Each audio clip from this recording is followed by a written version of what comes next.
सो हे buddies, welcome back. आज हम जो है अपना यहाँ जावा प्रोग्रामिंग का लेक्चर 5 जो है शुरू करने वाले हैं। और इस लेक्चर को शुरू करने से पहले मैं आपको बता देना चाहता हूँ कि जिसने भी मेरी प्लेलिस्ट एक्सेस नहीं करी है जावा की, ऊप्स की, एडा की, वो जाके काइंडली एक्सेस कर सकता है। और इस सीरीज को जो जावा प्रोग्रामिंग का मैंने शुरू किया है इसको शुरू से जाके फर्स्ट लेक्चर से देख सकता है, ताकि उसको स्टेप बाय स्टेप टॉपिक जो है वो शुरू से समझ आए। ठीक है, तो चलो शुरू करते हैं इस लेक्चर के अंदर। ये वाला लेक्चर जो है हमारा बहुत ही इंपॉर्टेंट होने वाला है। क्यों? क्योंकि इसके अंदर हम क्लासेस और ऑब्जेक्ट्स के बारे में पढ़ेंगे, जो कि जिस टॉपिक के लिए ही हमारी जावा लैंग्वेज फोकस है, या फिर जावा लैंग्वेज हमारी एक ऊप लैंग्वेज कहलाती है। तो वो ऊप हमारे कंसेप्ट आता कहाँ से है? क्लासेस और ऑब्जेक्ट से ही उठ के आता है। ठीक है, तो चलो शुरू करते हैं। यहाँ पे टाइम ना वेस्ट करते हैं। सबसे पहले हम क्लास वर्ड का मतलब समझ लेते हैं, जिसके बिना जावा लैंग्वेज अधूरी है।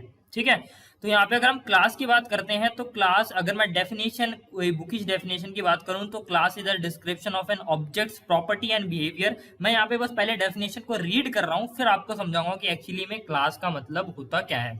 ठीक है, creating a class means creating a new data type and defining a class means defining a category of data. ठीक है, अब क्लास को समझाने से पहले मैं आपको किसी भी पर्टिकुलर प्रोग्रामिंग लैंग्वेज के बेसिक टर्मिनोलॉजीज के बारे में डिस्कस करता हूं, जो कि होता है हमारा एक डेटा टाइप, जो कि मैं लास्ट लेक्चर के अंदर आपको करा चुका हूं कि एक डेटा टाइप क्या होता है। ठीक है, एक प्रोग्रामिंग लैंग्वेज को हम क्यों सीखते हैं? ताकि हम कोई सॉफ्टवेयर वगैरह बना पाए, कहीं इसको यूज कर पाए। और हमको यूज करने का मेन हम मकसद क्या होता है किसी भी सॉफ्टवेयर का? कि हम डेटा को प्रोसेस कर पाए, और डेटा को प्रोसेस करने के लिए मतलब डेटा को प्रोसेस करके एक यूजफुल इंफॉर्मेशन जनरेट कर पाए। तो डेटा तो हमारा तब जाके प्रोसेस होगा ना, सबसे पहले हम डेटा को स्टोर कर पाएंगे। और स्टोर करने के लिए हमको, अब सारा डेटा तो हमारे पास सेम टाइप का है नहीं, कोई हमारा कैरेक्टर है, कोई इंटीजर है, कोई डेसिमल है। तो क्योंकि डेटा ही हमारा इतना अलग अलग टाइप का हमारे पास अवेलेबल होता है, इसलिए उसको स्टोर करने के लिए भी हमारे पास एक प्रोग्रामिंग लैंग्वेज अलग अलग टाइप को, मतलब डेटा को कैटेगराइज करने के लिए डेटा टाइप्स की फैसिलिटी प्रोवाइड करती है। अब ये जो डेटा टाइप होता है ये हमारे दो टाइप के होते हैं। एक होता है प्रिमिटिव डेटा टाइप और एक होता है हमारा user defined data type. Primitive data type हमारे वो डेटा टाइप होते हैं जो कि मैं लास्ट लेक्चर के अंदर डिस्कस करा था। यहाँ पे बस डेफिनेशन बताऊंगा, जो कि हमको कीवर्ड्स की फॉर्म में अवेलेबल होते हैं। कीवर्ड क्या होते हैं? हमारे प्री डिफाइंड वर्ड्स होते हैं। ठीक है, तो ये ऐसे डेटा टाइप होते हैं जो कि फंडामेंटल डेटा टाइप भी जिसको आप मान सकते हैं, जैसे कि एक इंटीजर वैल्यू एक फंडामेंटल डेटा टाइप है जो आपको मैथ्स में भी मिलता है। एक फ्लोटिंग पॉइंट वेरिएबल मतलब कि जो डेसिमल वैल्यूज का हैंडल करता है। एक स्ट्रिंग आपका डेटा टाइप हो गया जो कि जनरली कैरेक्टर्स को स्टोर करके रख सकता है। ठीक है, तो ये कुछ फंडामेंटल डेटा टाइप्स है। ठीक है, ये तो नॉर्मल हमारे एग्जिस्ट करते हैं। लेकिन हम अगर अपने आसपास देखें तो हमारे आसपास काफी इतना सारा डेटा है जो कि फंडामेंटल डेटा टाइप से हम उसको स्पेसिफाई नहीं कर सकते। फॉर एग्जाम्पल, अगर मैं बात करूं कि मेरे को किसी स्टूडेंट का डेटा स्टोर करना है, ठीक है, तो अब मैं स्टूडेंट, अगर मैं अपने माइंड में लगाऊं कि मेरे को स्टूडेंट के बारे में अगर मैं डेटा स्टोर करना चाहता हूं तो कौन कौन सी इंफॉर्मेशन को स्टोर करने की जरूरत पड़ेगी। अब एक स्टूडेंट को अगर मैं किसी कॉलेज के थ्रू बात करूं या किसी स्कूल के थ्रू बात करूं तो उसके रिलेटेड, उसके स्पेसिफिक रिलेटेड डेटा क्या क्या हो सकता है? उसका नाम हो सकता है, उसका डेट ऑफ बर्थ हो सकता है, वो कौन सी क्लास में पढ़ता है, वो कौन सी ब्रांच में पढ़ता है, उसका एड्रेस क्या है, उसके मदर का नाम क्या है, उसके फादर का नाम क्या है, उसके मार्क्स, उसकी परसेंटेज अभी तक कितनी चल रही है, अगर वो स्कूल में है तो कितने क्लासेस, पुरानी क्लास में उसकी परसेंटेज कितनी थी, ये अभी लास्ट एग्जाम्स के अंदर कितनी परसेंटेज आई है। अगर हम कॉलेज की बात करें तो उसकी सीजीपीए कितनी चल रही है, कितने सेमेस्टर में कितने एग्जाम्स उसने क्रॉस कर लिया। तो ये कुछ हमारे पास डेटा है।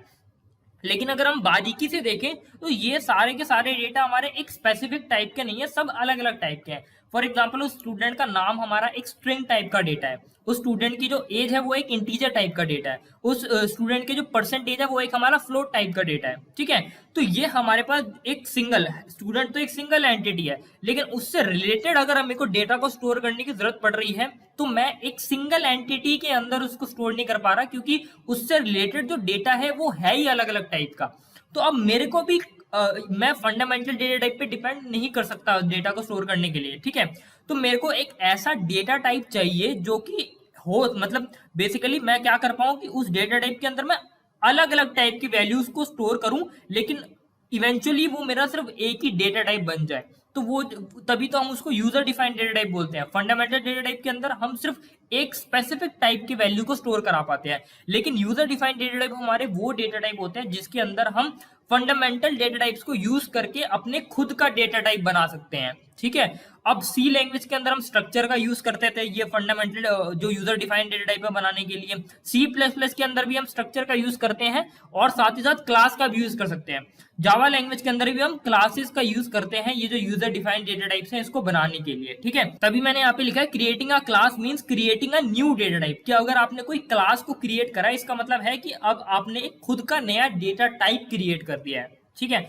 और यहाँ पे मैंने एक और डेफिनेशन भी लिखी है, defining a class means defining a category of data, कि अगर आपने एक क्लास को डिफाइन करा है इसका मतलब है कि अब आपने एक कैटेगरी ऑफ डेटा को डिफाइन कर दिया है, कि मतलब अब इस टाइप के कैटेगरी मतलब इस कैटेगरी का डेटा भी एग्जिस्ट करता है। फॉर एग्जाम्पल अगर मैं स्टूडेंट नाम की क्लास को डिफाइन करता हूं इसका मतलब है कि अब मेरे पास एक और कैटेगरी ऑफ डेटा आ चुका है फंडामेंटल के अलावा, मतलब कि मैं इंट डेटा को स्टोर कर सकता था, फ्लोट को स्टोर कर सकता था, डबल को स्टोर कर सकता था, स्ट्रिंग को स्टोर कर सकता था। अब मैं एक स्टूडेंट टाइप के डेटा को भी स्टोर कर सकता हूं, वो भी एक कैटेगराइज कर दिया मैंने डेटा को। सिमिलरली जितनी भी चीजें हो गई, मैं कार टाइप का एक क्लास डिफाइन कर सकता हूं, एम्प्लॉय टाइप की एक क्लास डिफाइन कर सकता हूं।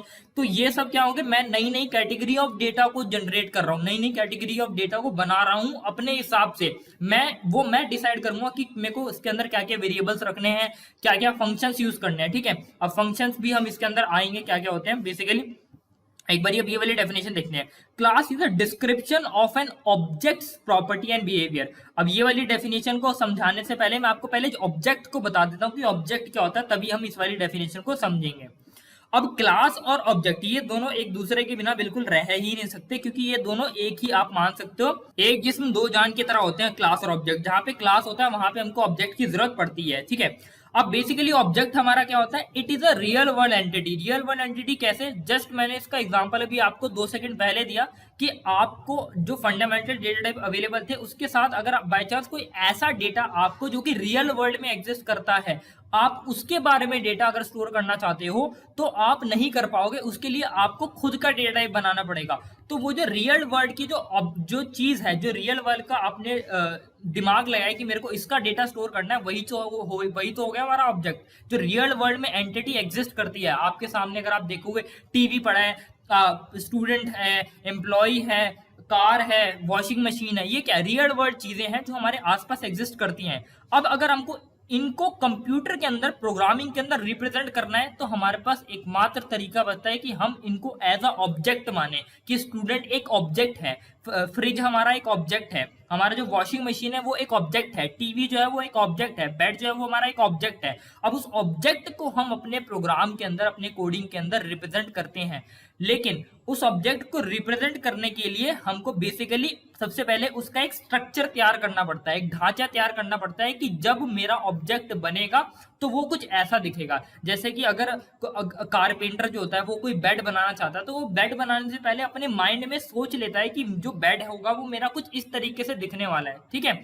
या फिर अगर हम बात करें कि अगर आपको जो हमारे जो ईंटें वगैरह बनती हैं, ठीक है, जो चिकनी मिट्टी से ईंटें वगैरह बनती है, तो बेसिकली आपने देखा वो ईंटें कैसे बनती है, वो पहले से कंटेनर टाइप होता है, उसके अंदर मिट्टी को भरा जाता है, उसको सोखने के लिए रख दिया जाता है और बाद में फिर उसको निकाल दिया जाता है, तो हमारी वो ईंट, उसको तपाया वपाया जाता है तो हमारी ईंट बनके तैयार हो जाती है।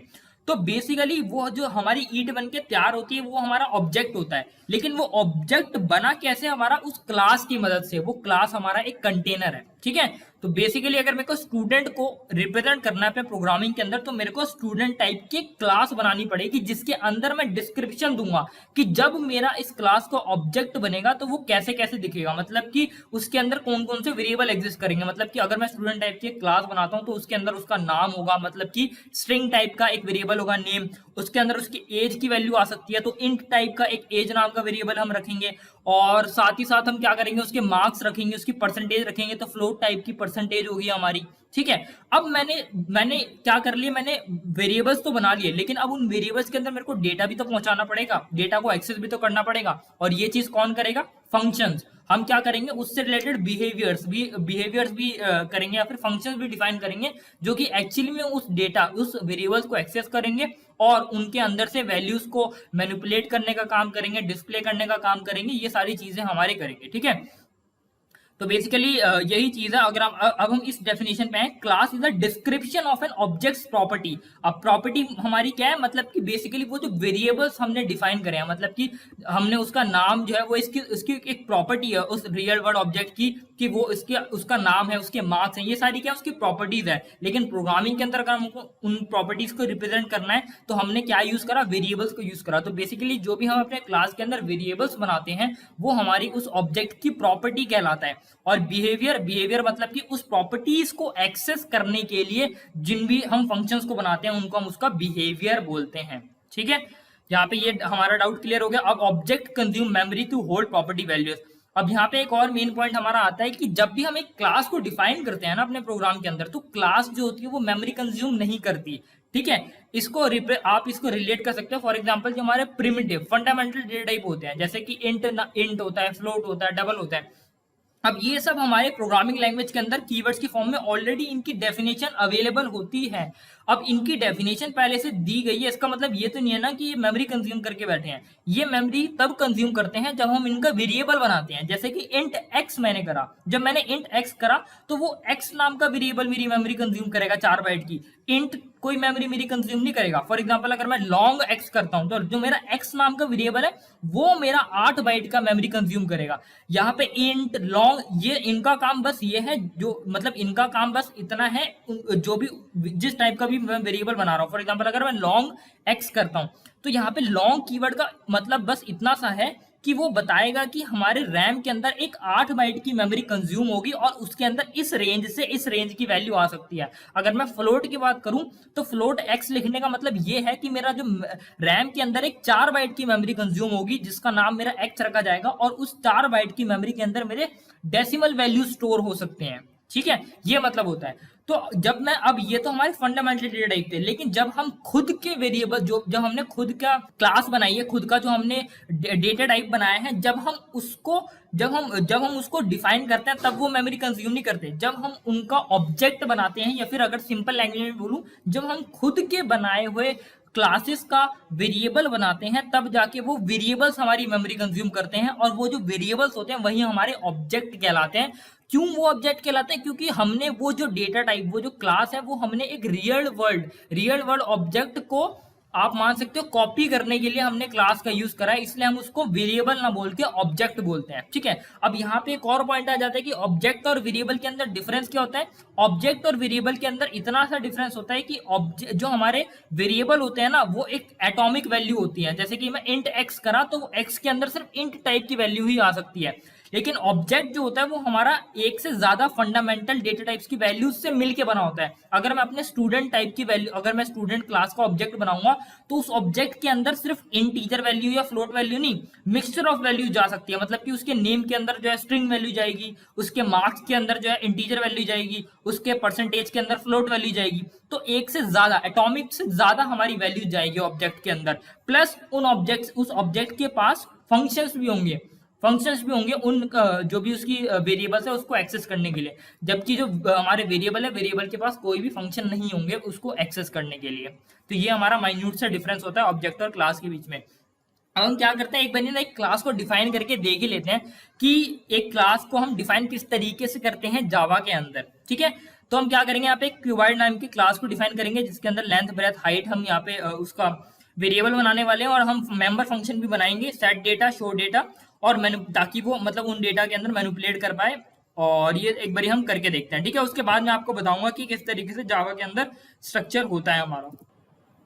तो यहाँ पे मैं जो है यहाँ पे नोटपैड प्लस प्लस का इस्तेमाल कर रहा हूँ। अगर आपके पास कोई आईडीई है तो आप उसके अंदर कोड कर सकते हो, वरना आप नॉर्मल नोटपैड का यूज भी कर सकते हो।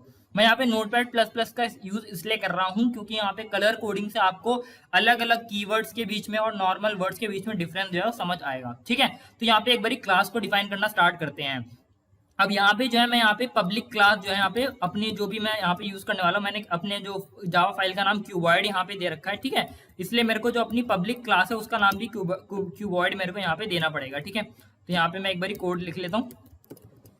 तो यहाँ पे मैंने एक क्लास बनाई। अब मैं क्या करूंगा, यहाँ पे मैंने क्या बोला था कि मैं वेरिएबल्स बनाऊंगा, लेंथ, ब्रेथ, हाइट, जो कि उस क्यूबॉइड की लेंथ, ब्रेथ और हाइट को स्टोर करेंगे, ठीक है। क्योंकि क्यूबॉइड हमारा एक एज सच कोई डेटा टाइप होता नहीं है, ठीक है। हम खुद से मैनुअली क्यूबॉइड टाइप का यहाँ पे एक डेटा टाइप क्रिएट कर रहे हैं। अब हमको खुद सोचना पड़ेगा कि जब जो क्यूबॉइड टाइप का मैं डेटा टाइप क्रिएट कर रहा हूं, तो जब उसका मैं वेरिएबल बनाना चाहूंगा या ऑब्जेक्ट बनाना चाहूंगा, तो उसके अंदर किस टाइप के वैल्यूज को मैं डालूंगा और क्या क्या फंक्शन जो है वो डालेंगे, तो वो मेरे को खुद सोचना पड़ेगा।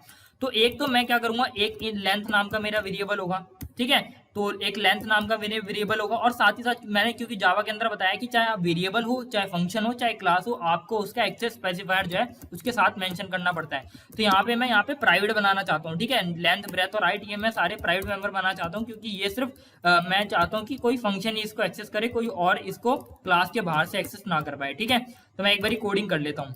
तो यहाँ पे 3 वेरिएबल मैंने बना लिए हैं, एक लेंथ, ब्रेथ, हाइट, और तीनों को मैंने प्राइवेट रखा है, ठीक है। जावा के अंदर यही हमारा सिंटेक्स होता है, जिसमें नॉर्मली जो जिस तरीके से हम सी प्लस प्लस के अंदर करते हैं, और सी प्लस में क्या होता था कि हम यहाँ पे प्राइवेट एक बार ही लिखते थे और उसके बाद हम कुछ ऐसा कॉलन लगाते थे, उसके बाद जितने भी वेरिएबल हमको डिफाइन करने होते थे हम कर सकते थे, और वो सारे सारे प्राइवेट बन जाते थे। लेकिन जावा के अंदर हर एक वेरिएबल हो, फंक्शन हो, क्लास हो, उसके साथ आपको उसका एक्सेस स्पेसिफायर लिखना पड़ता है। अब मैं चाहता हूं कि इसके पास दो फंक्शन भी हो, ठीक है। एक तो सेट डेटा हो और एक शो डेटा हो, जो कि बेसिकली इनके अंदर डेटा को सेट करे।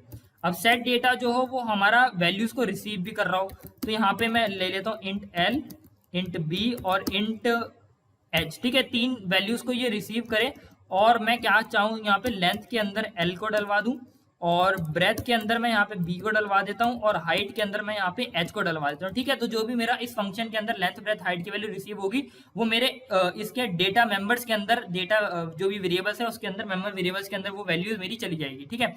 अब मेरे चूंकि मैंने बोला है कि मेरे को फंक्शन को अभी एक्सेस स्पेसिफायर मेंशन करना पड़ेगा, तो सी प्लस के अंदर हम क्या करते थे, डायरेक्ट पब्लिक करते थे, ऐसे करते थे, और जितने भी फंक्शन है उनको उनकी डेफिनेशन नीचे देते थे। लेकिन यहाँ पे मेरे को अलग अलग फंक्शन का स्पेसिफाई करना पड़ेगा। और एक और चीज यहाँ पे जावा सी प्लस के अंदर डिफरेंस क्या है कि यहाँ पे आप किसी भी फंक्शन की डिक्लेरेशन नहीं देते, डायरेक्ट डेफिनेशन देते हो। ये देखो, अब ये मैं क्या कर रहा हूँ, डायरेक्ट डिफाइन कर रहा हूँ सेट डेटा नाम के फंक्शन को। मैंने कोई डिक्लेरेशन नहीं दी कि ये जो है इन टाइप की वैल्यू कोई रिसीव कर सकता है, इसके इतने पैरामीटर होंगे, इसका रिटर्न टाइप ये होने वाला है। मैंने डिफाइन दे दिया, उसके बाद में उसको उसको डिक्लेयर कर दिया, उसके बाद में उसको डिफाइन कर रहा हूँ। ये रूल सी प्लस प्लस में था, सी में था, लेकिन जावा में ऐसा रूल नहीं होता। जावा में आप डायरेक्ट फंक्शन की डेफिनेशन देते हो, ठीक है। अभी फंक्शन की डिक्लेरेशन क्या होती है, डेफिनेशन क्या होती है, ये सारी मैंने वीडियोस बना रखी है। अगर आपको ढूंढने में दिक्कत होती है, मैं इसी लेक्चर के डिस्क्रिप्शन सेक्शन के अंदर उसका लिंक डाल दूंगा, आप वहां जाके चेक कर सकते हो, ठीक है। अब यहाँ पे एक फंक्शन मैंने बना लिया, अब मैं दूसरा एक और पब्लिक फंक्शन बनाना चाहता हूँ, जो कि मेरा शो डेटा होगा, ठीक है। बेसिकली जो कि इन वैल्यूज को एक्सेस करेगा और इन वैल्यूज को प्रिंट करेगा, ठीक है। अब हमको पता है कि प्रिंट करने के लिए हमारे पास system.out.println नाम का हमारे पास फंक्शन होता है, और हम यहाँ पे प्रिंट करना चाहते हैं लेंथ की वैल्यू, ब्रेथ की वैल्यू और हाइट की वैल्यू। तो यहाँ पे मैंने जो है यहाँ पे इस फंक्शन को भी पूरा डिफाइन कर लिया। इसके अंदर मैं प्रिंट कर रहा हूँ लेंथ। अब यहाँ पे देखो, ये आप एक प्लस ऑपरेटर देख रहे होगे, बेसिकली इसको कंकैटिनेशन ऑपरेटर हम बोलते हैं। सी प्लस प्लस के अंदर भी हम इसको यूज करते हैं, ठीक है। स्ट्रिंग्स वगैरह के अंदर हम यूज कर सकते थे, लेकिन यहाँ पे हम प्रिंटलन फंक्शन के अंदर अगर हमको किसी भी 2 वैल्यू को जोड़ना होता है, तो हम यहाँ पे डायरेक्टली कंकैटिनेशन ऑपरेटर का इस्तेमाल कर सकते हैं। तो ये क्या करेगा, इसको as it is string print करेगा, लेकिन इस लेंथ नाम के वेरिएबल की वैल्यू यहाँ पे प्रिंट कर देगा, ठीक है। तो ये कंकैटिनेशन इन दोनों को जोड़ देगा, ठीक है। ये हमने यहाँ पे फंक्शन को डिफाइन कर लिया और यहाँ पे क्लास की बॉडी को एंड कर दिया। लेकिन यहाँ पे अभी हमने सिर्फ क्लास को डिफाइन करा है, ठीक है। अब हमको क्या करना है, इस क्लास का ऑब्जेक्ट बना के देखना है। अब हमको इस क्लास का, अब यहाँ पे मैं चाहूँ तो एक और क्लास बना सकता हूँ, उस क्लास के अंदर इस क्लास का ऑब्जेक्ट बना सकता हूँ। लेकिन मैंने क्योंकि यहाँ पे अपनी क्लास का नाम यही वाली क्लास रखा हुआ है, पब्लिक क्लास का नाम रखा है, तो मेरे को इसी के अंदर जो है अपना मेन फंक्शन भी बनाना पड़ेगा, ठीक है। क्योंकि मैंने आपको बोला जिस भी क्लास को मैं पब्लिक बनाता हूँ, मेरे को मेन फंक्शन भी फिर उसी के अंदर बनाना पड़ता है, इसलिए मैं यहाँ पे एक मेन फंक्शन भी बना लेता हूँ। तो मैंने यहाँ पे मेन फंक्शन का भी बना लिया, पब्लिक स्टैटिक वॉइड मेन, ठीक है। अब मैं यहाँ पे क्या करूंगा, जो भी मैंने अपना क्लास बनाया है उसको ऑब्जेक्ट बनाऊंगा। अब अगर आपने C++ पढ़ी है तो आपको पता होगा कि अगर मेरे को किसी भी पर्टिकुलर क्लास का ऑब्जेक्ट बनाना था, तो मैं क्या करता था, क्यूबॉइड और मान लो obj1, बस ये हो गया हमारा ऑब्जेक्ट बन गया। लेकिन ये सिर्फ C++ में वैलिड था, जावा में ये वैलिड नहीं है। अब ऐसा क्यों? क्योंकि जिस तरीके से C++ के अंदर ये ऑब्जेक्ट बनाया जाता था, बेसिकली इसको हम बोलते हैं स्टैटिक ऑब्जेक्ट बनाना। जावा के अंदर हम सी प्लस प्लस के अंदर हम दो तरीके से ऑब्जेक्ट को बना सकते थे। एक स्टैटिकली ऑब्जेक्ट को बना सकते थे और एक डायनेमिकली ऑब्जेक्ट को बना सकते थे। अब ये स्टैटिक मेमोरी एलोकेशन क्या होती है, डायनेमिक मेमोरी एलोकेशन क्या होती है, इस पे ऑलरेडी मैंने लेक्चर्स बनाए हैं, आप मेरे रेफर कर सकते हो। मैं डिस्क्रिप्शन के अंदर उसका भी लिंक जो है वो ऐड कर दूंगा। बेसिकली स्टैटिक मेमोरी एलोकेशन जो होती है हमारी, या फिर स्टैटिक ऑब्जेक्ट जो बनते हैं वो हमारे कंपाइल टाइम पे बनते हैं। कंपाइल टाइम पे उनकी मेमोरी फिक्स हो जाती है। लेकिन जो हमारे डायनेमिक ऑब्जेक्ट्स बनते हैं वो हमारे रन टाइम पे बनते हैं, वो हमारे हीप सेक्शन के अंदर उनको मेमोरी मिलती है और वो रन टाइम पे क्रिएट होता है। उनका कोई नाम नहीं होता, उनका सिर्फ एड्रेस होता है। तो ये हम सी प्लस प्लस के अंदर दोनों तरीके से ही हम ऑब्जेक्ट बना सकते थे, लेकिन जावा के अंदर हम ऑब्जेक्ट जो है वो स्टैटिकली नहीं बना सकते। जावा के अंदर सिर्फ आप डायनेमिकली ऑब्जेक्ट ही क्रिएट कर सकते हो। तो अगर आपको याद हो, डायनेमिक मेमोरी एलोकेशन अगर आपको करनी होती थी तो आप न्यू कीवर्ड का यूज करते थे, तो इज इक्वल टू आप न्यू करते थे और उसके बाद यहाँ पे क्लास का नाम लिखते थे, आपका ऑब्जेक्ट क्रिएट हो जाता था। मतलब कि या तो आप ऐसे भी कर सकते थे या फिर आप ऐसे करते थे, तो वहां पे ऑब्जेक्ट क्रिएट हो जाता था। वहां पे आप इस तरीके से भी ऑब्जेक्ट क्रिएट कर सकते थे। लेकिन जावा के अंदर आपको यहाँ पे ये पैरेंथेसिस भी ऐड करने पड़ते हैं, तब जाके अब यहाँ पे मेरे इस क्यूबॉइड क्लास का एक ऑब्जेक्ट क्रिएट होगा। और ये ऑब्जेक्ट मेरा किस टाइप का होगा, ये ऑब्जेक्ट जो है वो मेरा एक डायनेमिक ऑब्जेक्ट होगा, जो कि डायनेमिकली क्रिएट होगा, क्योंकि यहाँ पे एक मैं न्यू कीवर्ड का यूज कर रहा हूँ। अब ये न्यू कीवर्ड क्या होता है, अगर आपको नहीं पता तो आप मेरे पुराने लेक्चर सी प्लस के रेफर कर सकते हो। उसमें मैंने अच्छे से समझा रखा है कि डायनेमिक मेमोरी हमारी एलोकेशन क्या होती है और स्टैटिक मेमोरी एलोकेशन क्या होती है। ठीक है, तो यहाँ पे हमने ऑब्जेक्ट तो बना लिया। अब मैं क्या करना चाहता हूँ, इस ऑब्जेक्ट के थ्रू वेरिएबल्स को एक्सेस करना चाहता हूँ। तो बेसिकली सबसे पहले तो मैं यहाँ पे क्या करूंगा, सेट डेटा नाम के, देखो यहाँ पे इसने ऑलरेडी मेरे को शो कर दिया, सेट डेटा शो डेटा। तो मैं सेट डेटा करना चाहता हूँ। मान लो मैं यहाँ पे 10, 20 और 30 पास करता हूँ लेंथ, ब्रेथ और हाइट के अंदर, और उसके बाद इस ऑब्जेक्ट के मैं शो डेटा नाम के फंक्शन को कॉल कर लेता हूँ। ठीक है, तो यहाँ पे मैंने जो है अपने ऑब्जेक्ट जो क्रिएट करा है, मतलब अपना ऑब्जेक्ट भी क्रिएट करा है डायनेमिकली, और उसके बाद उसके थ्रू मैंने उसके मेंबर फंक्शन को कॉल करा है। जो मेंबर फंक्शन क्या है मेरा, यहाँ पे उसके प्राइवेट मेंबर्स को एक्सेस कर लेगा, क्योंकि हमको पता है क्लास के अंदर जो भी उसका मेंबर फंक्शन होता है वो उसके प्राइवेट मेंबर्स को इजिली एक्सेस कर सकता है। लेकिन क्लास के बाहर हम डायरेक्टली लेंथ, ब्रेथ, हाइट को एक्सेस नहीं कर सकते। मतलब कि अगर मैं obj1.length करूंगा तो ये मेरा जो है यहाँ पे एरर शो करेगा, क्योंकि ये लेंथ जो है वो मेरा एक प्राइवेट मेंबर है। ठीक है, अब मैं क्या करता हूँ, इसको कंपाइल करता हूँ इस कोड को, और रन करके देखता हूँ कि मेरा जो है इसका आउटपुट क्या आता है। ठीक है, अब मैं कंपाइल करता हूँ। यहाँ पे हमको पता है जावा सी हमको कंपाइलर को जो है यहाँ पे ये वाला जो फाइल होती है वो हमको पास करनी पड़ती है। हमारी फाइल का नाम यहाँ पे हमने क्या रखा हुआ है, कीवर्ड.जावा रखा हुआ है। ठीक है, तो कीवर्ड.जावा हमने यहाँ पे फाइल का नाम दे दिया। अब ये हमारा जो फाइल है वो कंपाइल हो रही है। अगर ये कंपाइल टाइम पे कोई एरर, देखो इसने एरर शो कर दिया है। यहाँ पे इसने बोला है set data in class can not be applied to given type. ठीक है, ऑब्जेक्ट और सेट डेटा जो है यहाँ पे कुछ एरर आ रही है। इसने बोला है कि रिक्वायर्ड जो हमारा इंट है, और यहाँ पे मैं जो है कुछ शायद गलत वैल्यूज को पास कर रहा हूँ। तो यहाँ पे ये एरर इसलिए आ रहा है क्योंकि मैं यहाँ पे सेट डेटा को मैंने कॉल कर दिया। यहाँ पे सेट मेरे को शो डेटा को कॉल करना था, लेकिन यहाँ पे मैं सेट डेटा को कॉल कर रहा हूँ। तो मैं यहाँ पे क्या करता हूँ, एक बार इसको क्लोज करता हूँ और इसको मैं शो डेटा करता हूँ, और अब मैं दोबारा से इसको कंपाइल करता हूँ। तो यहाँ पे मैं इसको दोबारा से कंपाइल कर रहा हूँ। ठीक है, अब देखते हैं दोबारा से कोई हमारा एरर है, नहीं है, हमारा सक्सेसफुली कोड कंपाइल हो गया है। अब हम क्या करेंगे, जावा का एप्लीकेशन लॉन्चर यूज करेंगे, उसको हम यहाँ पे डॉट क्लास फाइल पास करेंगे, और यहाँ पे देखो मेरा आउटपुट जो है वो आ चुका है। ठीक है, यहाँ पे सिस्टम डॉट ये मेरा शो डेटा चला, इसने लेंथ की वैल्यू को 10 प्रिंट करा, ब्रेथ को 20 प्रिंट करा, और हाइट को यहाँ पे 30 यहाँ पे प्रिंट कर दिया। ठीक है, अब बेसिकली हुआ क्या, एक्चुअली में ये जो हमारा ऑब्जेक्ट 1 है ना, ये हमारा एक रेफरेंस वेरिएबल है यहाँ पे। अब रेफरेंस वेरिएबल क्या होता है, जैसे कि मैंने आपको बोला है कि आप मेरे पुराने लेक्चर को रेफर कर सकते हो, उसमें मैंने बता रखा है कि रेफरेंस वेरिएबल क्या होता है, पॉइंटर वेरिएबल क्या होता है, और नॉर्मल वेरिएबल क्या होता है। जावा के अंदर जो हमारे ऑब्जेक्ट होते हैं ना, वो हमारे एज अ रेफरेंस ऑब्जेक्ट काम करते हैं। अब ये रेफरेंस ऑब्जेक्ट क्या होता है, बेसिकली अगर मैं आपको एक डायग्राम से दिखाना चाहूँ तो डायग्राम पहले शो करता हूँ मैं आपको।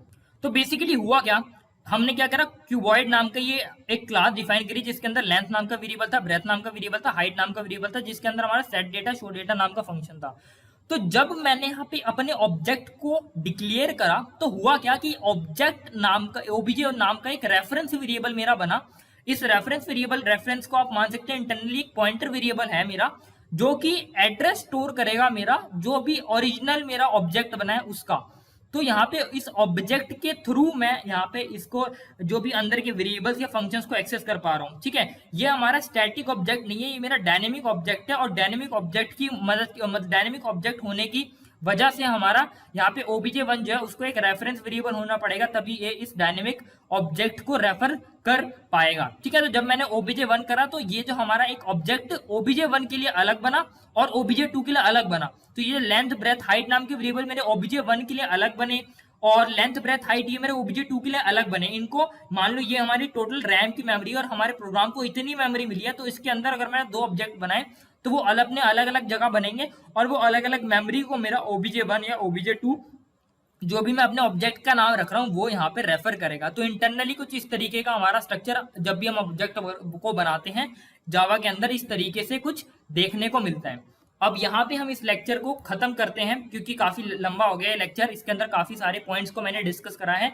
आई होप आपका क्लास का जो डाउट है, क्लास क्या होती है, ऑब्जेक्ट क्या होता है, वो क्लियर हो गया होगा और जावा के अंदर किस तरीके से हम क्लास को बनाते हैं और किस तरीके से क्लास के मेंबर्स को एक्सेस करते हैं वो भी आपका डाउट क्लियर हो गया होगा। लेकिन अगर फिर भी आपको कोई डाउट आता है तो नीचे कमेंट सेक्शन के अंदर आप मेंशन कर सकते हो। और अगर आपको ये वीडियो पसंद आती है, ये सीरीज मेरी पसंद आती है, तो अपने दोस्तों से ज्यादा शेयर करो ताकि उन तक भी ये पहुंचे और उनको भी जो है यहाँ पे कोडिंग के अंदर इंटरेस्ट आए, उनको भी चीजें जो है डीप के अंदर समझ आए।